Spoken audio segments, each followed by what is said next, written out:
Supermax64, are you in my Discord by chance? And if so, I just don't know which username you have on there. Unless this is SF, which is possible, since he didn't say anything when he clicked the link if he did. But yeah, the A2MT tar block code would have been just kind of an artifact of that by accident, because when I transferred it over, it was all there. The startup for running that was really bumpy, and the biggest problem is, of all the people who were interested in managing the project in any way, none of them were really good testers, except for one who left because he had to start school. And then not long after that, I had to start school, and I did not realize how much more difficult college was going to be than high school. And as a process, I ended up stepping down. Between that and the fact that I was starting to get super burnt out and tired from a lot of other stuff going on in my life, I dropped the project, and it moved on to other people, and then it was in limbo for a long time, and I actually thought it was canceled. I didn't find out that A2MT existed until Rauka was like 2/3 of the way through playing it, because I'd stopped watching much YouTube for a while and was like in a depression and, a lot of drama in the past. It's done. I'm different now. But the quality of what came from A2MT exceeded my expectations in some ways and fell right into my expectation with others. Oh, are you? Well, if you want to join my Discord, I have a Discord link as well. Who are you on Patapon?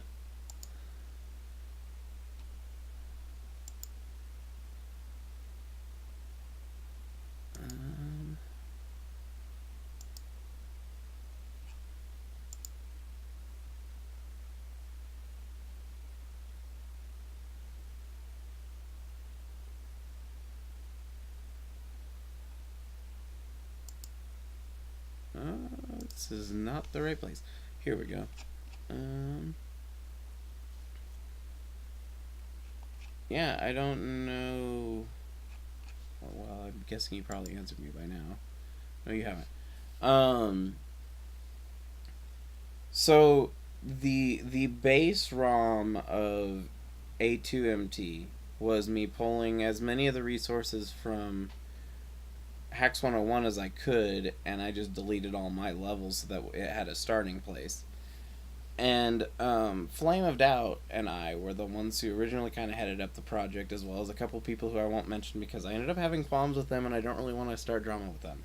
Even if they don't ever see this, I don't want to be that guy who's complaining about specific people who I haven't talked to in a long time behind their back. I feel like that's really trashy.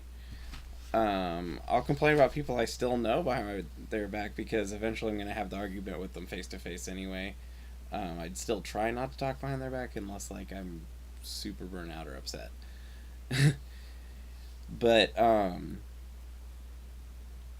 the starting stuff though came from there, and then Flamed Out and I were working with it, and then Flamed Out would go to college, and I don't actually think I ever saw him after that, ever again. He was a good guy, and I never saw him again after that ended. I stuck around. I kind of hung out there for a while showing my art, which was significantly worse at that time than it is now.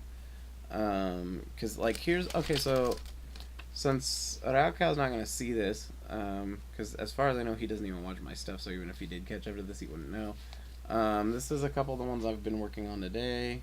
Here's Garish, which will be finished before I post it where he can see it typically. And this is where I am so far with Pandemona. The only problem is, again, since I don't have skin, her skin ended up a little oranger than I intended it to. This was Polly, who is the one I kind of made up for just having fun. And then there's the ones that I posted that I have finished. And they're already up on DeviantArt. But those are the ones I've been working on there. But what ended up happening was a couple of people ended up taking over the project after I was done, And I guess the levels like mine and the ones that were trying to be like mine but didn't use the same ideas, or they went overboard with making things really noodly and everything had to be sloped and intertwining and stuff like that, I was blamed for that, and it ended up causing like a lot of like caustic attitudes toward me. And at that point I was like, okay, screw it, I'm done. And I hadn't been part of Rockhouse Talkhouse for 8 years probably, until like a few weeks ago when I happened to see something and was like, I haven't talked to him in a while. And then I went digging around and was like, hey, you use Discord yet? And yeah, he does. He has his own Discord. And so I joined his Discord, and he still hasn't responded to whether he's seen any of my drawings yet. I'm guessing he's seen them, but hasn't commented. I don't know whether that's a good thing or not. He... I consider him a really good guy. I've gotten to talk to him a few times, even before he started socializing with more people like he does now, since he has this, other than kind of how he chats on the forums. But wow, I'm doing like he used to actually criticize me on, where he would be like, dude, you need to pick a topic and stick on it. And this is why I don't do so well when I'm just rambling on my own, because I'll get lost in what the heck I'm talking about a lot. And if it's not just me saying goofy nonsense to someone who's next to me, I can't stay focused. So let's go back to the A2MT thing, which is what I'm trying to get to the summary of. So there was a lot of criticism with that, and then by the time it came out on YouTube, I guess people were super burned down on it, because apparently other hacks have been doing it, which I didn't know. I hadn't really watched any other hacks on what hack I was playing, so if there was other hacks that were doing that, I'm still unaware of it to this day. The kind of aesthetic that came to light because of my hack took over. And what's really silly about that still is, I will tell anyone to this day, the whole reason for the concepts of aesthetic that I came up with, even though I approached it a different way, is inspiration from Yoshi Cookie Zeus. Cookie Crisis was the first hack that I saw where I was like, this is really cool, I want to do something like this. And it wasn't until A2MT came around and there were just individual small level submissions that I saw as an opportunity that I offered to try and do something for, and that's where I ever started making hack stuff. To this day, I don't know what Yoshi Cookies Zeus thinks of me. I have no idea, one way or the other. But he would be probably my biggest inspiration as far as level design and game design, even though I'm not as good at the challenge as he am, because I'm not as good of a gamer as he probably is. But the aesthetic side totally came from that. That's where I took some of my earliest inspiration as far as hack design, and still to this day he's probably the main and possibly only person I would credit for that. One of my favorite levels in the hack, A2MT, after it came out, that I was a fan of from the very beginning, didn't get as much of a response as I thought it would, because I thought it was a fantastic level, was Turbo Pup's level that he made that had the 5 dimensions that were different styles on the same thing. I thought the aesthetic, all the graphics that he put in looked really good. I liked the idea. I don't remember whether it got harmed by a gimmick that was forced into it or not, but the actual level itself, I was really happy with the whole way. I thought it was really cool looking. I thought it would be one he'd really like, and then it didn't get much of a response in his video. I was kind of disappointed by that. And it would be one of those that, because when Turbo was making the level, he specifically talked to me a lot. He started submitting the level when I was still in charge, and it got accepted at some point after I left. But I had been talking to him for a while, and I was, huge pushing for the level when I was seeing how he was doing. I don't know if he took inspiration from me or not. I have no idea. I don't know who did. I'm not cocky enough to say that I inspired anyone. In fact, to this day, I'm still kind of surprised that there was ever a Tails level design to begin with. But if he did, it doesn't share any of that noodly level stuff that a lot of the other levels did. And it was beautiful. I thought it looked fantastic. Probably one of my favorite levels in the hack, as far as level aesthetic went. And it's a totally different approach from what I was doing. I was sticking mostly with vanilla things and tweaking them to be more cohesive than the original game was allowed to be, with its like that level was overshadowed by way cool. But was that in the same episode? Is that what happened? Um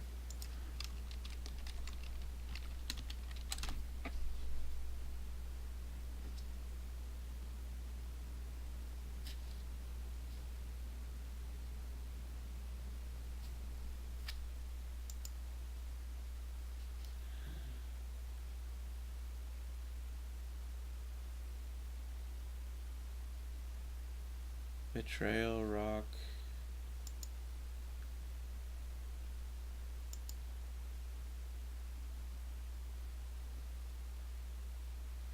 Oh my god, it's been a long time since I've seen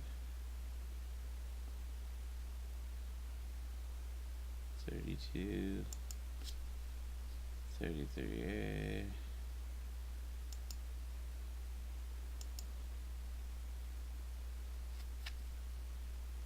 Sarah 33B.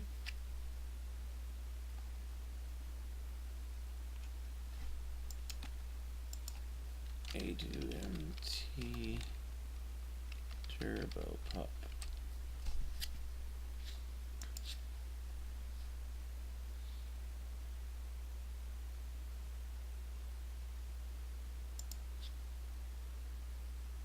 Oh, it was the flickery level was the same one. Okay.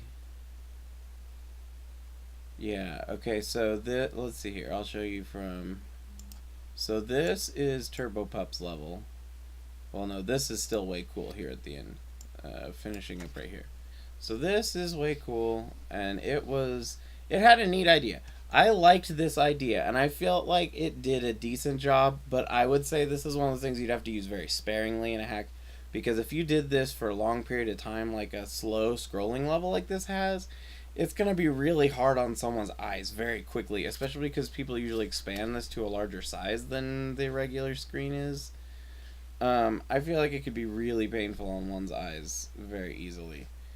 Um, so that was. Oh no, that one was called Light and Darkness. Dark Side of the Moon. Phase Out. This is the level.